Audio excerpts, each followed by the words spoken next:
رحمت رمضان کے دنوں میں. نحمدہ و نصلی علی رسولہ الکریم ونحن علی ذالک من الشاہدین والشاکرین والحمد للہ رب العالمین. اما بعد فاعوذ باللہ من الشیطان الرجیم. بسم اللہ الرحمن الرحیم. السلام علیکم ورحمۃ اللہ وبرکاتہ. ناظرین، پروگرام ہے سماجی رسمیں اور رویے، جس میں ہم بات کر رہے ہیں سماج میں، کسی بھی معاشرے، کسی بھی سوسائٹی میں موجود اور رائج رسومات کی. اور ہم نے بات کی کہ یہ جو رسومات ہوتی ہیں، جو اعمال یا افعال یا عقائد یا نظریات، ایسی پریکٹسز جس کو تحریری شکل میں نہیں لائے گئے، یعنی اس کو قانون کی شکل نہیں دی گئی، مذہبی کوئی ریفرنس بھی کہ بھئی یہ اللہ سبحانہ تعالیٰ نے یا اس کے حبیب نے لازم کیا ہے، یا دوسرے مذاہب میں بھی ان کے پاس یہ دلیل نہیں ہے کہ یہ ہماری مذہبی پریکٹسز ہیں، اس کے باوجود لوگوں کے گروہ نے اس کو اچھا جانا اور سلسلہ بسلسلہ اس پر عمل کرتے گئے، اور اس میں بہت سے معاشروں میں بہتری بھی آتی ہے، اس میں وہ ترقی بھی کرتے ہیں، ارتقائی منازل بھی رسومات طے کرتی چلی جاتی ہیں، اس سے لوگوں کو فائدہ بھی پہنچتا ہے، بہت سارے ان کے جو تمدنی اور تہذیبی معاملات ہیں بہتری کی طرف جاتے ہیں. کسی بھی سوسائٹی میں تہذیب کا ہونا، ادب کا ہونا، اچھے افعال کا ہونا، اور اس کے لیے کوئی پوچھنے والا ہو، کوئی کہنے والا ہو. آج جو موجودہ دور میں ہم دیکھ رہے ہیں کہ ہر شخص وہ ایک انڈیویجول اپنے آپ کو سمجھ رہا ہے، اور وہ سوچتا ہے میں ہوں، میری زندگی ہے، یا بہت زیادہ آگے بڑھتا ہے تو میرے بیوی بچے ہیں. کئی جگہوں پر تو آپ کو خاندانی نظام بھی تباہ ہوتا ہوا نظر آ رہا ہے. جو ہمارا فیملی سسٹم تھا، جو ہمارا جوائنٹ یا کمبائن فیملی سسٹم تھا، اب اس میں جوائنٹ یا کمبائن فیملی سسٹم میں صرف یہ ضروری نہیں کہ آپ ایک گھر میں 10 بھائی یا 8 بھائی یا 4 بھائی رہتے ہوں. مقصد یہ ہے کہ ان کا ربط ہو، ان کا ملنا جلنا ہو، خوشی غمی میں ساتھ ہوں، ایک دوسرے کے ہر مشکل کے مصیبت کے وقت میں ایک دوسرے کے ساتھ ہوں، ایک دوسرے کی سپورٹ انہیں حاصل ہو. اور اسی طرح سے یہ فیملیز اور پھر یہ محلے میں اور پھر یہ چیز بڑھتے بڑھتے پوری سوسائٹی میں ایک پازیٹیو ایٹیٹیوڈ پیدا ہو جاتا ہے اگر ہمارا کوئی خاص تہذیب و تمدن، کلچر اور رسومات موجود ہوں.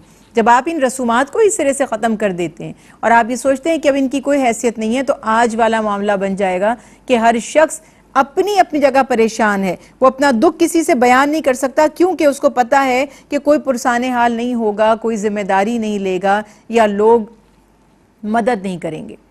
کیونکہ وہ خود بھی ایسا رویہ اختیار نہیں کرتا.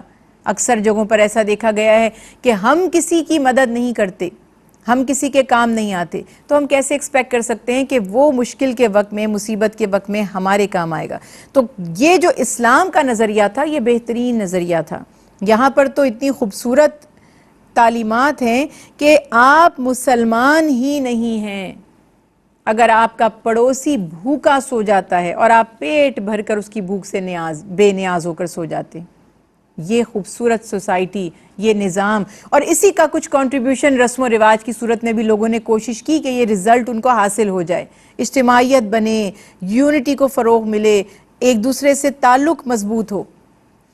تو رسول اللہ صلی اللہ علیہ وسلم کی تعلیمات اور آپ صلی اللہ علیہ وسلم کی پیاری سیرت، اس بات سے آغاز کرتے ہوئے آگے بڑھوں گی کہ نبی کریم صلی اللہ علیہ وسلم کی یہ سیرت مبارکہ، آپ صلی اللہ علیہ وسلم کا یہ پیارا طریقہ تھا، آپ صلی اللہ علیہ وسلم کا یہ پیارا مزاج تھا کہ کوئی بھی شخص اگر آپ کے سامنے کوئی بات کرتا ہے یا کوئی عمل کرتا ہے اور وہ شریعت کے خلاف نہیں ہوتا، تو آپ صلی اللہ علیہ وسلم اس پر خاموشی کا رویہ اختیار فرماتے ہیں یا اسے منع نہیں فرماتے. یہ سب تعلیمات کے موجود ہونے اور وضاحت فرمانے کے باوجود جو رسول اللہ صلی اللہ علیہ وسلم کی تعلیمات ہیں کہ اگر کوئی کام شریعت کے خلاف نہیں ہے تو بلا وجہ لوگوں کو روکنا، ٹوکنا، اختلاف کرنا ان سے اور جماعت سے الگ ہونا، اس کو دین نے پسند نہیں کیا. آج ہمیں اس چیز سے سیکھنے کی بہت زیادہ ضرورت ہے، بہت زیادہ ضرورت ہے، کیونکہ فی زمانہ ہمیں یہ مسائل بہت نظر آ رہے ہیں کہ مجھے ایک رسم پسند نہیں ہے اور میری فیملی میں نہیں ہے تو میں نے دوسرے کو تنقید کرنی ہے کہ یہ غلط ہے. یہ رویہ ہمیں اپنا اس کی اصلاح کرنی پڑے گی، اور اصلاح اس لیے کرنی پڑے گی کہ ہمیں سوسائٹی میں ایک دوسرے سے ربط کو مضبوط کرنا ہے. ہمیں سوائے اس کے کہ شریعت کی پامالی نہ ہو، احکامات کی نافرمانی نہ ہو. ہمیں جڑنا ہے، ہمیں متحد ہونا ہے، ہمیں جماعت بننا ہے.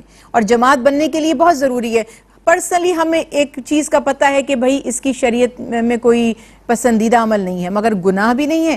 اگر ہم خود وہ کام نہیں کرتے، کوئی کرتا ہے تو ہم اس کو روکتے نہیں ہیں، منع نہیں کرتے، بلکہ اگر وہ آپ کو دعوت دے اور کام جائز ہے، شریعت کے خلاف نہیں ہے، تو دعوت دینے والے کا یہ حق ہے کہ اس کی دعوت کو قبول بھی کیا جائے. مگر انفارچونیٹلی ہماری سوسائٹی میں جو ایک رویہ نظر آتا ہے کہ ویسے بیسک احکامات پر، شریعت کے جو فرائض ہیں، جو واجبات ہیں، ان پر ہمارا اتنا دھیان نہیں ہوتا. لیکن یہاں ہم جب کسی کو ہم ظلم سے نہیں روک سکتے، کسی کو ہم کسی کا حق مارنے سے نہیں روک سکتے، مگر کسی نے کوئی ایسی رسم کی تو فوراً یہ ہم ان چیزوں میں شریک نہیں ہوتے، یہ جائز نہیں ہے، وہاں ہم کٹ کر فوراً بیٹھ جاتے. تو سوال یہ اٹھتا ہے کہ کیا آپ دین کے لیے الگ ہوئے؟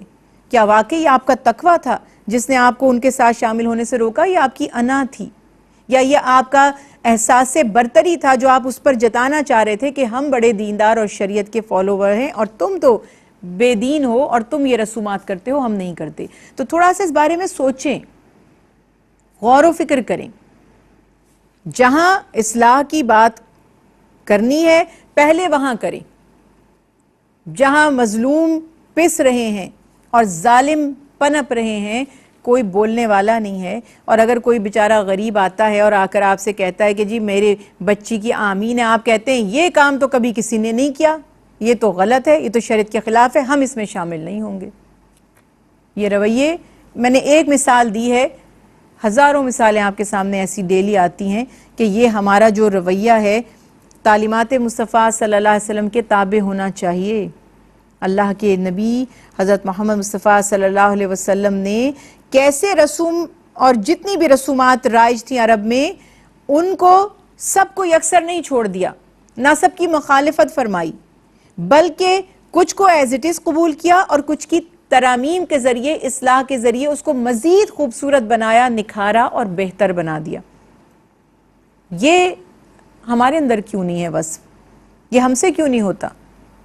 ہم ایسا کیوں نہیں کر سکتے کہ اگر کوئی چیز رسمن بھی کر رہا ہے تو آپ کے ٹھیک ہے اس میں تھوڑا سا اور یہ فلاں نیکی کا بھی کام کر لیں تو آپ کو اجر و ثواب بھی حاصل ہو جائے گا، اللہ تعالیٰ کی رضا بھی حاصل ہو جائے گی، رسول اللہ صلی اللہ علیہ وسلم کی سنت کی پیروی کا بھی اجر و ثواب حاصل ہو جائے گا. تو یہاں کیا ہوا کہ دور جہالت کی رائج رسومات کو کس طرح رسول اللہ صلی اللہ علیہ وسلم نے جو جاہلانہ رسومات تھیں ان کا سد باب کیا، مگر گریجولی کیا. کیا کیا معاملات تھے؟ چند ایک کو ہائی لائٹ کروں گی. آپ کو اندازہ ہی ہے کہ پروگرام کا وقت جتنا محدود ہے اس حوالے سے ہم بہت ڈیٹیل میں تو نہیں جا سکتے، پوائنٹ ٹو پوائنٹ بات کرنے کی کوشش کرتی ہوں. کہ دیکھیے عرب معاشرہ جو اس کی وجہ شہرت تھی، جو بڑا اس پر وہ فخر کیا کرتے تھے، وہ تھا ان کا معتصب رویہ، انتقامی جذبات، انتقام، ریئیکٹ کرنا، ریونج، بدلہ لینا، یہ فطری عمل ہے. شریعت میں بھی ایک حد میں رہتے ہوئے اس کی اجازت دی گئی. آنکھ کے بدلے آنکھ، اور ناک کے بدلے ناک، اور جان کے بدلے جان. یعنی اللہ نہ کرے کسی نے آپ کے ہاتھ کو کاٹ دیا تو اس کا قصاص، اس کا بدلہ اس کا ہاتھ ہے، مگر آپ اس سے زیادتی نہیں کر سکتے. جتنا آپ کا نقصان ہوا ہے اتنا ہی نقصان اس کا ہے، تو وہ بدلہ ہے، انصاف ہے. لیکن اب اگر آپ تجاوز کر گئے، کسی نے ایک تھپڑ مار، یہاں تو ہمارے ہاں تو اللہ رحم فرمائے، ایک تھپڑ مار دیا، کوئی بات بری لگ گئی تو خاندان کے خاندانوں کو قتل کر دیا جاتا ہے. یہ جانوروں والا معاشرہ، یہ ظالم معاشرہ، یہ بربریت سے بھرا ہوا معاشرہ ایک زمانے میں تھا. اللہ کے حبیب نے اس کی اصلاح کی. وہ لوگ جو ایک چھوٹی سی بات پر لڑائی شروع کرتے تھے، 50 سال، اور تاریخ بتاتی ہے کہ 100 سال سے اوپر وہ دشمنیاں نبھائی جاتی تھیں، اس پر فخر کیا جاتا تھا، پروموٹ کیا جاتا تھا. پوئٹری نے بڑا اس میں کنٹریبیوٹ کیا، شاعروں نے خوب مشتعل کرنے والے، پروووک کرنے والے اشعار لکھے، اور عرب کے جو بدلہ خور لوگ تھے ان کے جذبات کو اور ہوا دی اور انکریج کیا کہ تم کیا جری، کیا بہادر ہو، تمہاری کیا بات ہے، تم تو بدلہ لیے بغیر اپنی مرغوب چیزوں کو استعمال نہیں کرتے، قسمیں اٹھا لیا کرتے تھے اپنی من پسند چیز استعمال نہیں کریں گے، نہیں کھائیں گے، نہیں پئیں گے جب تک کہ بدلے نہ لے لیں، اور ایک کے بدلے میں 100 کا قتل بھی حق جانتے تھے۔ اللہ کے پیارے حبیب نے کس خوبصورتی سے بیان فرما دیا کہ غلام کے بدلے غلام، آزاد کے بدلے آزاد، مرد کے بدلے مرد، عورت کے بدلے عورت، اور زخموں میں قصاص، یعنی جیسا جس کا نقصان ہوا ہے اس کا بدلہ صرف اتنا ہی ہوگا، اس سے بڑھ کر نہیں ہوگا۔ یہ انصاف تھا، یہ نظام تھا۔ اور پھر اللہ کے پیارے حبیب نے ایسی ان میں محبت پیدا فرما دی، ان کی ایسی تربیت فرما دی کہ وہ قومیں جو ایک ایک صدی تک لوگوں سے بدلے لیا کرتی تھیں، آج اپنے قریبی ترین جو ان کے کسی عزیز کو قتل بھی کیا اس کو بھی معاف کر کے اس پہ جان قربان کرتی ہیں۔ اور پھر عرب میں جو ایک بہت عام رواج تھا، خاص طور پر قتل اولاد، اور اگر اس سے بھی زیادہ اس کو میں لمیٹڈ کر دوں تو بیٹیوں کا قتل عام بات تھی۔ 3 وجوہات سے قتل ہو رہے تھے اولاد کے۔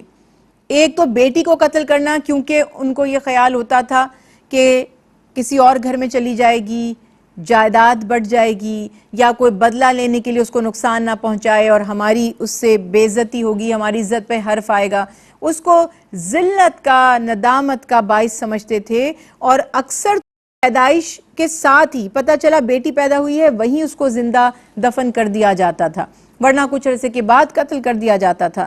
قرآن پاک میں اتنی سختی کے ساتھ اللہ سبحانہ تعالیٰ نے منع فرما دیا اولاد کے قتل سے اور بیٹیوں کے قتل سے، اور فرمایا کہ جس دن زندہ درگور کی گئی لڑکی اس کو زندہ کیا جائے گا تو وہ سوال کرے گی کہ مجھے کس جرم کی پاداش میں قتل کیا گیا۔ بیٹیوں سے اس نے سلوک کا حکم دیا گیا، ان کو رحمت قرار دیا گیا۔ اللہ کے پیارے حبیب نے بیٹیوں سے شفقت اور محبت کر کے دکھایا کہ کس طرح بیٹیوں سے اس نے سلوک کیا جانا چاہیے، اس کی مثالیں آپ نے قائم فرمائی، اور بشارت دے دی کہ وہ ماں باپ جو 3 بیٹیوں کی پرورش کریں، ان سے حسن سلوک کریں، وہ اللہ سبحانہ و تعالیٰ کے ہاں اس طرح انعام پائیں گے کہ یہ بیٹیاں ان کے لیے ڈھال بن جائیں گی، انہیں جنت میں لے جانے کا سبب بن جائیں گی۔ کس خوبصورتی کے ساتھ اس نظریے کو ختم کر دیا گیا۔ اور کئی لوگ مال و دولت کی تنگی کی وجہ سے، یا بچے کھانے میں حصہ دار ہو جائیں گے، ہم انہیں کھلائیں گے کہاں سے، پلائیں گے کہاں سے، اولادوں کو قتل کر دیا کرتے تھے۔ اللہ نے فرمایا رازق میں ہوں، جو بھی روح دنیا میں آتی ہے اپنا رزق لے کر آتی ہے۔ اور ایک اور سبب سے قتل کرتے تھے، اپنے جو ان کے بنائے ہوئے دیوی دیوتا معبود تھے انہیں راضی کرنے کے لیے، انہیں خوش کرنے کے لیے اولادوں کو قتل کیا جاتا تھا۔ دین اسلام نے کتنی وضاحت فرما دی کہ ایک جان، اس کی حرمت ایسے ہے کہ جس نے کسی ایک شخص کی جان لیا، وہ اس کی عمر کا کوئی یہاں پر تعلق نہیں ہے کہ وہ 2 مہینے کا بچہ تھا، یا وہ 2 برس کا تھا، یا وہ 100 سال کا تھا، یا وہ 1000 سال کا تھا۔ کوئی جان ہے، جو سانس لیتا ہے، جو زندہ ہے، اس کے قتل کی سزا بہت سخت تھی۔ اور اللہ سبحانہ تعالیٰ نے واضح فرما دیا کہ کسی ایک شخص کی جان ناحق لینا ایسا ہے جیسے پوری انسانیت کا قتل کر دینا۔ اور بچوں سے شفقت کا اور محبت کا حکم دیا گیا، ان سے حسن سلوک کا حکم دیا گیا، اور انہیں والدین کے لیے دنیا میں بھی نعمت قرار دیا گیا، اور آخرت میں بھی ان کی مغفرت کا ذریعہ نیک اولاد کو قرار دے دیا گیا۔ آپ بچوں کو پالیں پوسیں، ان کی اچھی تربیت کریں تو وہ صرف دنیا میں آپ کے لیے آسانی کا باعث اور عزت کا اور راحت کا باعث نہیں بنیں گے، بلکہ آخرت میں بھی نیک اولاد ماں باپ کے لیے صدقہ جاریہ بن جاتی ہے، وہاں ان کے لیے اس میں بھی رحمت ہو جاتی ہے۔ ہماری گفتگو ابھی جاری ہے، انشاءاللہ اگلے پروگرام میں دور جہالت کی رسومات اور ان کا خاتمہ اسلام نے کس طرح کیا، اس پر بات کریں گے۔ اجازت دیجیے گا، فی امان اللہ۔ اتری ہے رب کی رحمت رمضان کے